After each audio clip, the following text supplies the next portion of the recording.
পতাকাস্থলীৰ ওচৰত থকা আমাৰ ঘৰটো ৰাখিবৰ বাবে আমি অনুৰোধ জনাইছোঁ। সকলোকে কাৰ্ডম যাচিছোঁ। আজিৰ 33তম দেহাল কাচিকদমৰ আজিৰ প্ৰথম দিন সোমবাৰ আৰু আজিৰ পৰাই আৰম্ভ হৈছে আমাৰ কাৰ্যসূচী আৰু 3 দিনলৈকে থাকিব, আজি কাইলৈ আৰু পৰহিলে। গতিকে আজি আমি মূল এই যিবোৰ আমাৰ অনুষ্ঠান বা শিবিৰ সেইবিলাক আজি মুকলি কৰাৰ যি কাৰ্যসূচী সেই কাৰ্যসূচী চলি আছে। ইতিমধ্যে আমি প্ৰথমতে বৃক্ষৰোপণ কৰিলোঁ এটা শুভ কাম বুলি পেলাই। তাৰপিছত এটা আমাৰ অতি মানে দৰকাৰী যিটো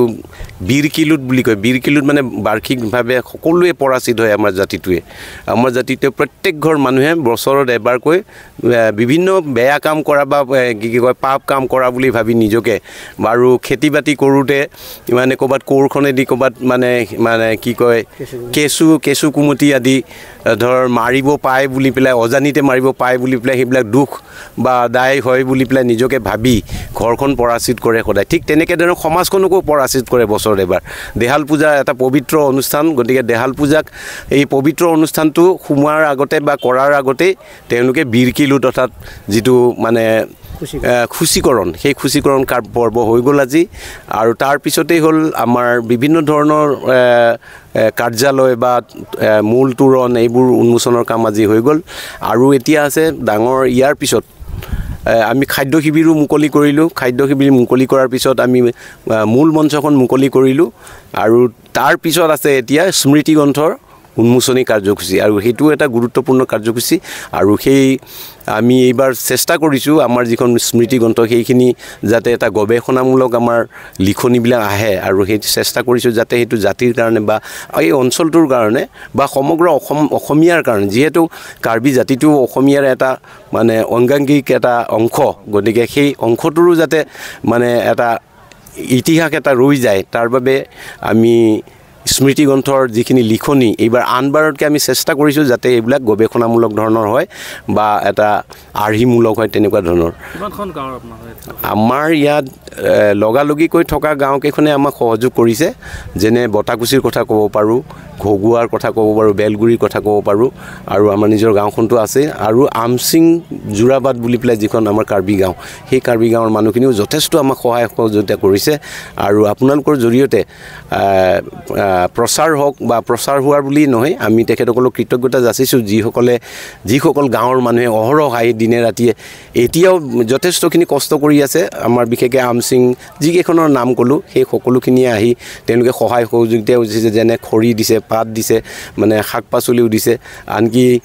খাবৰ বাবে গাহৰিও তেওঁলোকে প্ৰায় প্ৰত্যেকখন গাঁৱৰ পৰাই একোটাকৈ দিছে। গতিকে এইটো এটা আমাৰ কাৰণে যথেষ্ট সহায়ক হৈছে। গতিকে এইখিনি কাইলৈ হ'ব আমাৰ আজি সন্ধিয়ালৈকে সাংস্কৃতিক অনুষ্ঠান আছে। সাংস্কৃতিক অনুষ্ঠান মুকলি কৰিবলৈও আমি বিশেষ আমাৰ মই আমাৰ বৰ্তমান কৰ্তব্যৰত বিষয়া পৰিবহণৰ অসম চৰকাৰৰ মাননীয় গৌতম দাস ছাৰক আমি আমন্ত্ৰণ কৰিছোঁ। তেখেতে সময়ত আহি পাবহি আৰু আজি বাৰেৰহণীয়া আমাৰ জাতীয় যিসকল স্থানীয় যিবিলাক দল বা গায়ক বা গীতিকাৰ বা সেইসকলে আজি পৰিৱেশন কৰিব। কাইলৈ আমাৰ অহাকালিলৈ মূলখন হ'ব। মূল হ'ল অহাকালি আমাৰ এই দেহাললৈকে আজিও সন্ধিয়া দেহাললৈকে আমাৰ দেৱতা যাৰ ঘৰত আছে, আমাৰ দেৱতা বুলি ক'লে মানে বলি দিয়া দাসৰ বা তেনেকুৱা ধৰণৰ এই দুখনকে আমি দেৱতা বুলি মানে চিহ্নিত কৰোঁ। মানে এইখন যি দাসৰখনেৰে বা যি অস্ত্ৰখনেৰে মানে আমাৰ দেহালৰ বলি বিধানবিলাক কৰে তাকে আমি দেৱতা বুলি পেলাই আমাৰ যে দেউৰী ঘৰ বুলি কয়, যে দেউৰী ঘৰে তেওঁলোকে পূজা পাৰ্বণ কৰি ৰাখে আৰু সেয়া ৰাখিছে। আজি সূচীৰ পিছত তেওঁলোকেও সেই পূজা ঘৰত পূজা পাতল কৰি সন্ধিয়া সেই গোসাঁই আমাৰ এই দেহাললৈকে আনি পেলাই ইয়াত ভোগ টোক চৰাই পেলাই আকৌ মানে চাকি বন্তি জ্বলাই আকৌ প্ৰত্যাৱৰ্তন কৰিব আজিৰ ভিতৰতে। কাইলৈ আকৌ সকলোৱে দেখাকৈ সকলো ৰাইজক লৈ পেলাই অহাকালিলৈও আকৌ তেওঁলোকে সেই দাসৰ বা সেই গোসাঁই আনি পেলাই ইয়াত প্ৰতিষ্ঠা কৰিব আমাৰ ইয়াত আৰু পূজা পাৰ্বণ কৰিব। ইয়াত মূল পূজাখন আমাৰ পূজা ঘৰত দেহাল পূজা ঘৰত হ'ব। তাত মানে ৰাখি কাইলৈ আৰু পৰহিলৈকে দুদিন একেবাৰে স্থায়ীভাৱে ৰাখিব 2 দিনলৈকে 2 দিনৰ ৰখাৰ পিছত ইয়াত যিমান যি পূজা আছে অকল দেৱতা বুলিয়ে নহয় আমাৰ বৰশিলা বুলিয়ে নহয় বৰশিলাৰ অনুষাংগিক প্ৰায় মই আশা কৰোঁ 25-30টামান বিভিন্ন দেৱ দেৱীক মানে ইয়াত মানে থলি মানে পাতি পেলাই তেওঁলোককো তেওঁৰ লগতে পূজা পাতিলে আৰু ইয়াত মানে আমাৰ সেইখন বুঢ়ী গোসানী থান ভগুৱাৰ যিখন সেইখনো আমাৰ মান্যতা আছে গতিকে ইয়াৰ লগত সংযোগ আছে গতিকে তেওঁৰ নামতো এখন ডাঙৰকৈ শৰাই বা ঠগি তেনেকুৱা ধৰণৰ দিয়ে বিভিন্ন দেৱ দেৱী ইয়াক মানে ভোগ আপ্যায়নৰ বাবে তেওঁলোকক পূজা পাৰ্বণ দিয়ে তাৰপিছত কাইলৈ সন্ধিয়া আকৌ এটা ডাঙৰ অনুষ্ঠান আছে ইয়াত গোসাই অহাৰ পিছতেই লগে লগে আমাৰ সেই বৰুৱা বৰবাংতে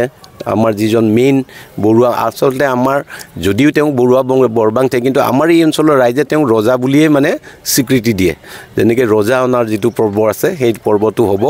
ৰজা আনি ইয়াত আহি ৰজাই মানে পূজা পাতল ঠিকমতে হৈছে নে নাই সেইবোৰ নিৰীক্ষণ কৰিব নিৰীক্ষণ কৰি পেলাই তেওঁ যদি সন্তুষ্ট হয় তেওঁ থাকিব ইয়াতে থকাৰ পিছত ৰাতি ইয়াৰ পৰা ঢোলে ডগৰে তেওঁলোকে ঢুলীয়া কালীয়া সকলোৱে মিলি পেলাই তেওঁ আকৌ ৰাতি ৰজা ঘৰত থৈ আহিব আৰু থৈ আহি পিছদিনাখন ৰাতিপুৱা যেতিয়া খোৱা বোৱা কৰা যি বুধবাৰৰ দিনাখন খোৱা বোৱাৰ যি যোগাৰ থাকে বা যি আমাৰ নিয়ম বা যেনেকৈ পূজা গোসাঁয়ক ভোগ বৰুৱাৰ পিছত যিখিনি থাকে সেইখিনিয়ে নিজৰ আহাৰ হিচাপে প্ৰসাদ হিচাপে গ্ৰহণ কৰে আৰু তেতিয়া আকৌ সেই খোৱাৰ আগে আগে আমাৰ ৰজা ইয়ালৈ আহি ঠিক তেনেকুৱা ধৰণৰ তেনেকৈ ধৰণৰ জাকজমকতাৰে নাহে বাৰু তেতিয়া তেওঁ নিজে খোজকাঢ়ি বা গাঁৱৰ 2-4জনক লগত লৈ পেলাই তেওঁ আহি আকৌ তেওঁৰ যি স্থান আছে সেই স্থানত তেওঁ বহে আৰু ৰাইজৰ লগত একেলগে এই মানে খোৱা বোৱা কৰে সেইখিনি তাৰপিছতে পৰহিৰ যিটো পৰহি এই ভোজ ভাত খোৱাৰ পিছত আকৌ বিভিন্ন ধৰণৰ মানে ফূৰ্তি বাজনা কৰি পেলাই বিভিন্ন ধৰণে মুখা ইত্যাদি পিন্ধি গাঁৱৰ যিসকলে অলপ খুহুতীয়া প্ৰকৃতিৰ লোক তেওঁলোকে অলপ বিভিন্ন ধৰণৰ বহুৱা নৃত্য বা পোছাক পৰিচ্ছদ তৈয়াৰ কৰি তেওঁলোকে ইয়াক আনন্দ মনেৰে ইয়াৰ পৰা গোসাঁই লৈ যাই পেলাই আমাৰ দেউৰীৰ ঘৰত বা যাৰ ঘৰত মানে গোসাঁই মানে প্ৰতিপালন কৰে বা পূজা পাতল কৰে তেওঁৰ ঘৰত গোসাঁই থৈ আহে শেষৰ দিনাখনতো আমি সকলোৰে জনপ্ৰিয় এতিয়া বৰ জনপ্ৰিয় হৈ থকা আচুৰ্য বৰপাত্ৰক আমি আদৰণি আমি উদযাপন সমিতিয়ে আমন্ত্ৰণ জনাইছোঁ তেওঁ আহিব আৰু তেখেতৰ লগত সঘনাই যোগাযোগ কৰি থকা হৈছে আৰু আপোনালোকৰ জৰিয়তে সকলোকে বা যিসকলে ইয়ালৈ আহিব পাৰে বা আমাৰ সমগ্ৰ এই ডিমৰীয়া অঞ্চল বা অন্ততঃ জাগিৰোড পৰ্যন্ত বা গুৱাহাটীৰ যিসকল ওচৰ পাজৰ আমাৰ গাঁও বা যিসকলে গান শুনি ভাল পায় বা আচুৰ্য বৰপাত্ৰৰ যিসকল ফেন সেইসকলক আমি আমন্ত্ৰণ জনাইছোঁ যাতে তেওঁলোকে আহি আমাৰ এই পূজাথলী উদুলি মুদুলি কৰাৰ লগতে আমাক অনুপ্ৰাণিত কৰে কালি মূল সভাত কোনো